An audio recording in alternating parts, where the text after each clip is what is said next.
खैर नाज़रीन, अमरोट मां के आम ख़बर पिया ॾियूं त मदे जी वेझो ॻोठ अमरोट शरीफ़ जे दल हाउस ते ज़िले काउंसिल के मेंबर मार साहिबान के करीबी साथी नसरुल्ला ख़ान दल की मेज़बानी में एक शानदार इफ्तार पार्टी मुनाकिद कई हुई। इफ्तार तकरीब में यूसी मस्ती खान दल के वाइस चेयरमैन एडवोकेट फ़कीर मोहम्मद अबड़ो, मुमताज़ खान दल, मोहम्मद यासीन चौहान, इनामुल्ला खान दल, मार हाउस मदे जी तर्जमान गुलाम शबीर शेख, मोहम्मद मूसा अरबानी, गुलाम नबी बिरोई, वडेरो अब्दुल खालिक बिरोई, हबीबुल्ला खान बेन शिरकत कई। तकरीब में इमाम मस्जिद गुलाम मुस्तफ़ा खुसूसी तौर पर शिरकत कई और दुआ पिणु घुराई।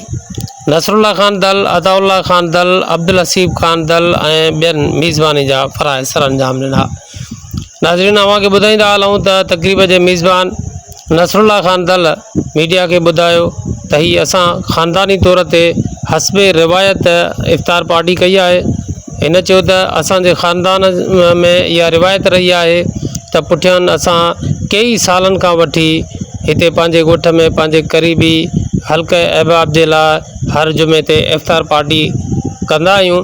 इन ही सिलसिले में ही इफ्तार पार्टी थियल है।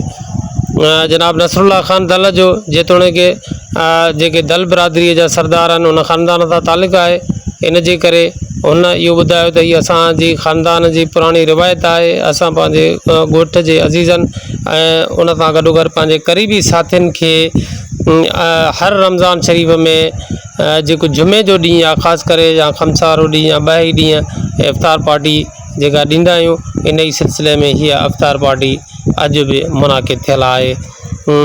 यह नाज़रीन अवां के आम ख़बर पिया ॾियूं अमरोट मां, जिते जनाब नसरुल्ला खान दल की मेज़बानी में उन पंहिंजे करीबी दोस्तनि मिटनि माइटनि अज़ीज़ वक़ारिब जे मान में इफ्तार पार्टी मुनाकिद कई, जिते वॾे तइदाद में दोस्त अहबाबनि शिरकत कई ऐं नसरुल्ला खान दल जेको आहे उहो शिरकत कंदड़ दोस्तनि जो शुक्रियो अदा कयो। तकरीब के अंदर जेके इमाम मस्जिद आहिनि उन्हनि उहा शिरकत करे ख़ुसूसी तौर ते दुआ पिणु घुराई।